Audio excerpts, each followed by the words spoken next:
नमस्ते दोस्तों। आज के इस वीडियो में हम पवन मुक्तासन के बारे में जानेंगे।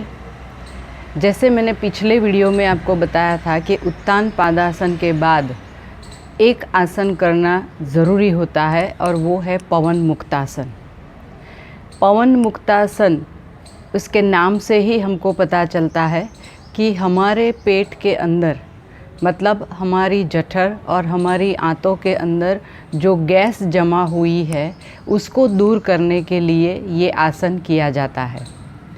दोस्तों, हमारे शरीर में जो 3 दोष है, कफ, वायु और पित्त, तो ये 3 दोषों में वायु दोष को सबसे बड़ा माना जाता है, क्योंकि कफ जो है वो हमारे फेफड़े, हमारी छाती और हमारा मस्तिष्क, गला मतलब इतने भाग में होता है। जो पित्त है वो हमारे जठर के अंदर मतलब हमारे पाचन तंत्र से जुड़ा हुआ होता है, लेकिन वायु जो है वो हमारे पूरे शरीर में फैली हुई होती है। और वायु दोष बढ़ने से हमको आर्थराइटिस हो सकता है, कमर का दर्द हो सकता है, जोड़ों का दर्द हो सकता है, हृदय रोग भी हो सकता है। इसीलिए वायु दोष को बैलेंस करना बहुत ही ज़रूरी होता है। उत्तान पादासन में जो हम पैर को उठाते हैं, जिसकी वजह से हमारी जो कमर है उसके ऊपर एक प्रेशर बनता है और जिसकी वजह से कमर में हल्का सा दर्द भी होता है, तो इसके लिए उस दर्द को कम करने के लिए और हमारी कमर को एक मसाज देने के लिए उत्तान पादासन के तुरंत बाद पवन मुक्तासन करना अति आवश्यक होता है। ये आसन भी 2 तरीके से किया जाता है, अर्ध पवन मुक्तासन और पूर्ण पवन मुक्तासन। अर्ध पवन मुक्तासन में हम 1 पैर का इस्तेमाल करते हैं और पूर्ण पवन मुक्तासन में हम 2 पैर का अभ्यास करते हैं। इस आसन में भी कुछ सावधानियां बरतनी चाहिए। जैसे जिनको बहुत ही ज़्यादा कमर दर्द रहता है तो उनको 2 पैरों से इसका अभ्यास नहीं करना है। तो आइए अभी हम देखते हैं कि पवन मुक्तासन अर्ध और पूर्ण किस तरह से किया जाता है। तो इसके लिए इस एक आसन पे हमको ऐसे सीधे लेटना है और इसके बाद अपनी दोनों हाथों को ऐसे फिंगर लॉक करके, दोनों पंजों को लॉक करके छाती के ऊपर रखना है। 1-2 लंबी गहरी सामान्य श्वास प्रश्वास लेने के बाद एक लंबी सांस को भरना है और अपने बाएं पैर को घुटने से मोड़ के ऐसे उठाना है और उस वक्त हम सांस को छोड़ देते हैं। इसको उठा के फिर हाथ के पंजे के मदद से इसको अपनी छाती से लगाना है। हमने अपने बाएं पैर के घुटने को छाती से लगाया है। दूसरा पैर जो है हमारा दायां पैर, वो इस तरह से ज़मीन पे सीधा ही रहेगा, वो बिल्कुल भी उठना नहीं चाहिए, उसको ऐसे ज़मीन पे ही रखना है। घुटने को छाती से लगाने के बाद सिर को उठाना है और उसको घुटने से लगाना है।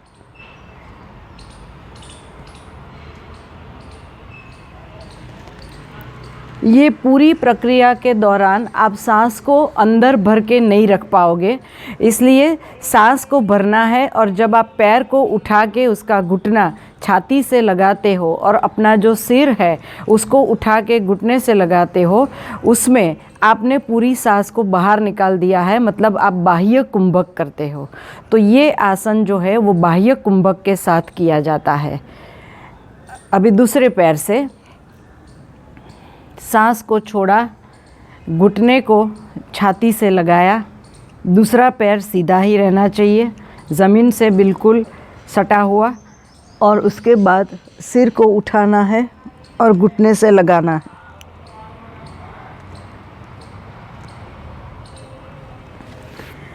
ऐसा करने से आपके पेट के ऊपर बहुत ही ज़्यादा दबाव आता है। आप अपने ही पैर से पेट को दबाते हो, इसलिए पेट में जो भी वायु है वो वायु पूरी बाहर निकल जाती है और आपको आराम मिलता है, पेट हल्का हो जाता है।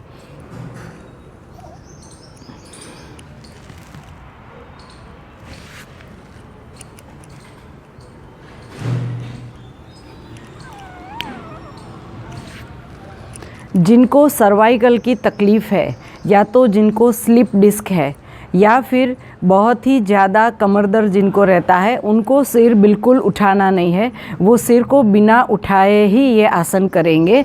जैसे इस तरह से आप जितनी देर तक सांस को बाहर रोक के रख सकते हो उतनी देर तक रहना है अपनी क्षमता के अनुसार, और घुटने को जितना हो सके उतना ज़्यादा छाती के ऊपर दबाना है। इसके बाद दूसरे पैर से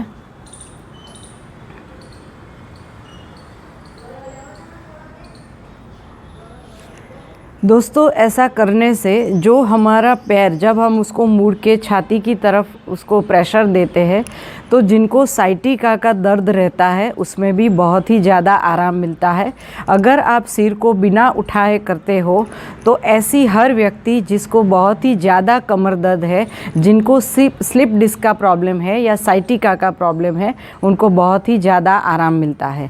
जैसे उत्तान पादासन में मैंने आपको बताया था कि उसके बाद उत्तान पादासन करने के बाद अगर हमको थोड़ा सा कमर दर्द महसूस होता है तो हाथों को इस तरह से पंजे के ऊपर पंजे रख के कमर के नीचे उसको रख के कमर से हाथ को हम दबाते हैं तो हमको आराम मिलता है।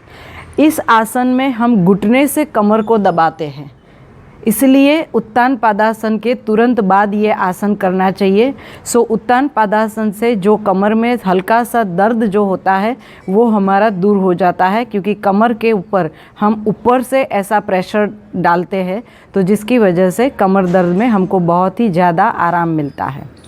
हृदय रोग वाले, पेट से रिलेटेड जितने भी विकार हैं, वायु से रिलेटेड जितने विकार हैं, उन सब के लिए ये आसन बहुत ही फ़ायदेमंद होता है।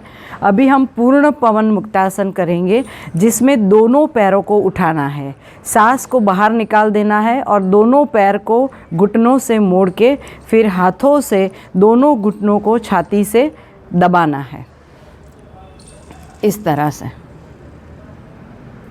जितना हो सके उतना दबाना है।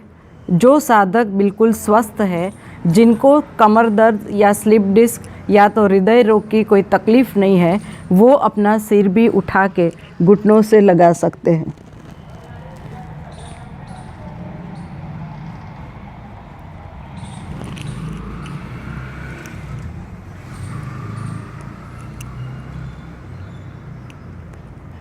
इसमें सर्वाइकल स्पॉन्डिलोलाइसिस वाले साधक अपने सिर को बिल्कुल भी उठाएंगे नहीं।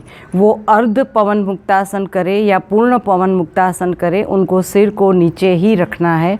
आप अपनी क्षमता के अनुसार सांस को रोक के आप इस आसन की स्थिति में रह सकते हो। इसके बाद इस आसन से भी जो भी हमारे कमर में थोड़ा सा भी दर्द होता है तो उसको अगर हमको दूर करना है तो हमको ये कमर को या अपनी पूरी जो रीढ़ की हड्डी है उसको मसाज देना होता है। तो इसके लिए हमको पूर्ण पवन मुक्तासन की स्थिति में आ जाना है और उसके बाद पूरे शरीर को आगे और पीछे उठाना है इस तरह से।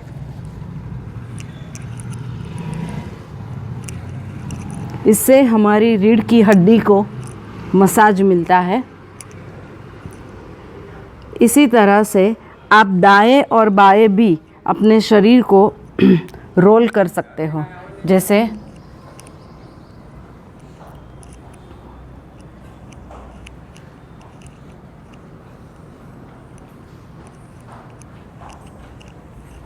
इस तरह से 5-6 बार आगे पीछे और 5-6 बार दाएं बाएं ऐसे पवन मुक्तासन का अभ्यास करने के बाद ये अभ्यास अवश्य करना है जिससे आपको आपकी पूरी रीढ़ की हड्डी को मसाज मिलता है। इसके बाद जब आप बैठना चाहे तो जैसे मैंने बताया है किसी भी एक साइड पे करवट लेनी है और उस स्थिति में थोड़ी देर लेटे रहना है। उसके बाद दोनों हाथों का सपोर्ट लेके अपनी जगह पर बैठ जाना है। तो ये हुआ पवन मुक्तासन। ये आसन बहुत ही लाभदायी आसन है। जिनको बार बार गैस की तकलीफ़ हो जाती है उनको उत्तान पादासन और पवन मुक्तासन का अभ्यास रोज़ कम से कम 3 से 4 बार करना चाहिए। दोस्तों, अभी मैं अपने अगले वीडियो में और जो लेट के किए जाते हैं, जो पीठ के बल लेट के किए जाते हैं, ऐसे और आसन के बारे में आपको बताऊंगी। तब तक के लिए ओम।